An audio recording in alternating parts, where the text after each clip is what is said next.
another first-time storyteller is Holly. Yeah! We have quite a few librarians in this crew, and I am loving it. Holly has worked as the communication relations manager at Pima County Public Library since 2016. She has lived in Tucson most of her life, is an avid reader, loves learning about people and the experiences that shape them. In her spare time, she loves swimming with her soon-to-be wife and two sons, Evan and Elliot. Please welcome to the stage for the first time here at FIST, Holly.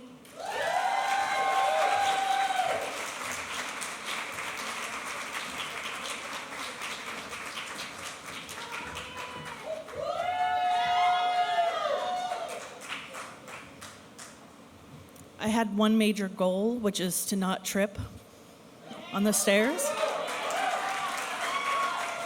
I still have to go down, though, so, okay. Good question. His name is Hospital Bear. He may not be a first responder in the typical sense. He didn't go to school or have specialized training, but he has a heart full of love. Bonus, he's also extremely soft and easy to snuggle. Let's rewind a bit. Let's go back to the time before Hospital Bear, when a seemingly normal Sunday was upended by an awful diagnosis. The boy's name is Evan. He was 4 years old at the time.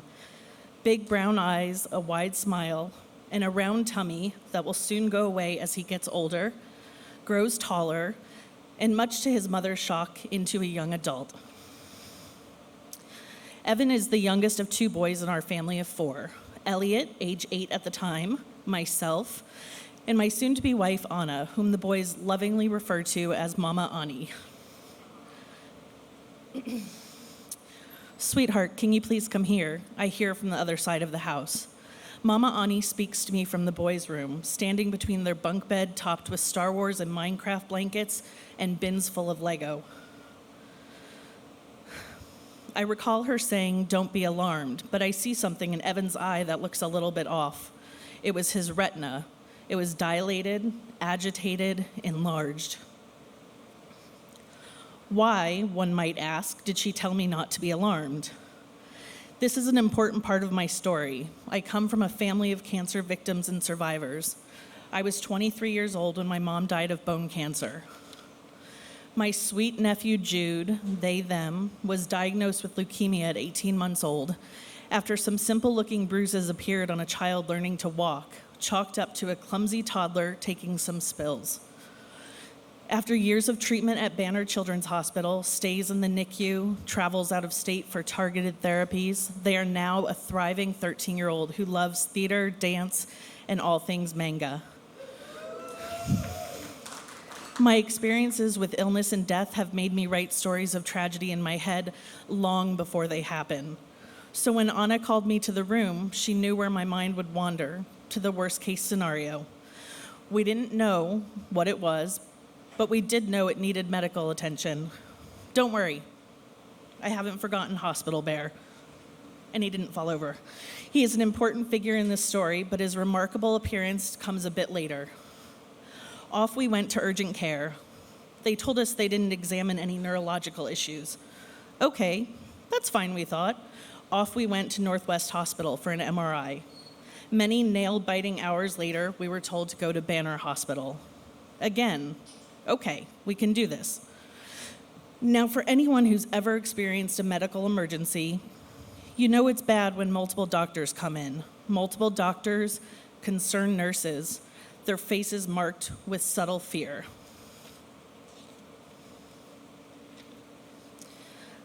Five years later, I still cannot unsee this fear. Have you ever heard of retinoblastoma? I hadn't either. Who in the whole wide universe would ever think one could get cancer in their eye? It's true.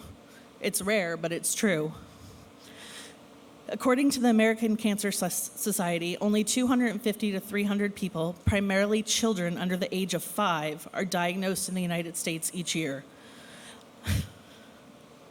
Under the age of 5, what in the absolute fuck? Evan was 1 month and 9 days away from age 5. Why now? Why him? Why us? The head doctor, I wish I could remember her name. I tried sending her a thank you card, but it came back undeliverable. She entered the quiet, cold, sterile room where Evan slept after a trying day in many waiting rooms. We think he could have retinoblastoma, but additional tests are needed, and you need to go to Phoenix Children's Hospital. What in the world? Less than 12 hours ago, we were getting dressed to see a movie. Now his eye is cancerous? It cannot be. Sadly, it was. Here's a brief side note for you. Word counts always sneak up on me, so to bring this back a little bit and not use up all of my precious words, I'll tell you this. It was October 17th, 2021, when we noticed the strangeness in his eye. It was October 20th, 2021, when his eye was removed. 3 days. That's all it took. Let's let that sink in. 1, 2, 3 days. If you will, picture this. Having to tell a 4-year-old that his eye is sick and needs to be removed, enucleated if you want to get fancy, and sent away with other sick eyes. He cried so violently he shook. We sobbed. We hugged. But as we know, kids are resilient. He popped up off the bed and said, "I need to change my Halloween costume. I can't be a police officer. I have to be a pirate." A pirate with one eye and an eye patch. Enter Hospital Bear. Welcome back to the story, Hospital Bear. Again, I ask you to picture something. A sweet, messy-haired boy wheeled into the cavernous and bustling lobby of Phoenix Children's Hospital. A boy bandaged up beyond belief. And underneath those bandages, no eye, just tissue and those beautiful eyelashes that used to frame his brown eye. It's empty now. But with his healthy eye, what does he see? A gift shop stuffed bear wearing a red bow and a smile only stuffed animals have. He squeezes him tight to his chest, a smile beginning to show. And just like that, a best friendship is formed. Evan never gave him another name. He is Hospital Bear, and he has accompanied him on a journey of acceptance and healing. This journey has involved multiple trips to the prosthetic eye place where he had to be restrained while mold was injected into his eye socket, followed by an agonizing 5 minutes of required stillness while it dried. A 4-year-old, 5 minutes of stillness, hardly possible. After, it would be painted to match his other eye. Shout out to these folks, ocularists as they're professionally known. They're amazing. Ours is a kind person named Cameron, who has been lovingly shortened and nicknamed by Evan to Cam Cam. Hospital Bear was by our and Evan's side at each appointment. He has assumed a front row spot on Evan's bed, sitting proudly next to Penny, aka Winnie the Pooh, Dolphy the dolphin, Tessa the dog, Bob the pumpkin, and others. Hospital Bear used to come out with us, but now he occupies a quiet space, a forever comfort in the background of our lives. As I said, he is not a first responder in the typical sense.